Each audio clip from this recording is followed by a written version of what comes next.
થોડાક રતાળુ ગાજર વાવ્યા હતા ને રતાળુ ગાજર કાઢે છે. હા ઉભર હા જો આપણે રતાળુ ગાજર જો આ છે રતાળુ ગાજર વાવ્યા છે અને આપણે ભાગ્યા કાઢે છે. જવાનું છે એટલે થોડોક લેતા જ આવી એવું કહે છે. હવે જો એમાં હું છે માવઠાની હિસાબે વરસાદ 3 દિવસ સતત પડ્યો ને આ જો ગારો જેવો થઈ ગયો છે ને. હા હા જો હા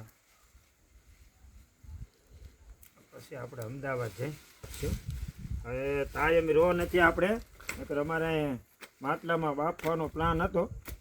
એ તો કહે છે અમારા ભાગ્યા પણ મેં કીધું હવે રહેવા દે તાય એમ નથી ને. હવે આપણે સવારે નીકળી જવાનું છે. તો પાછું આવશું ને મહિનામાં ત્યારે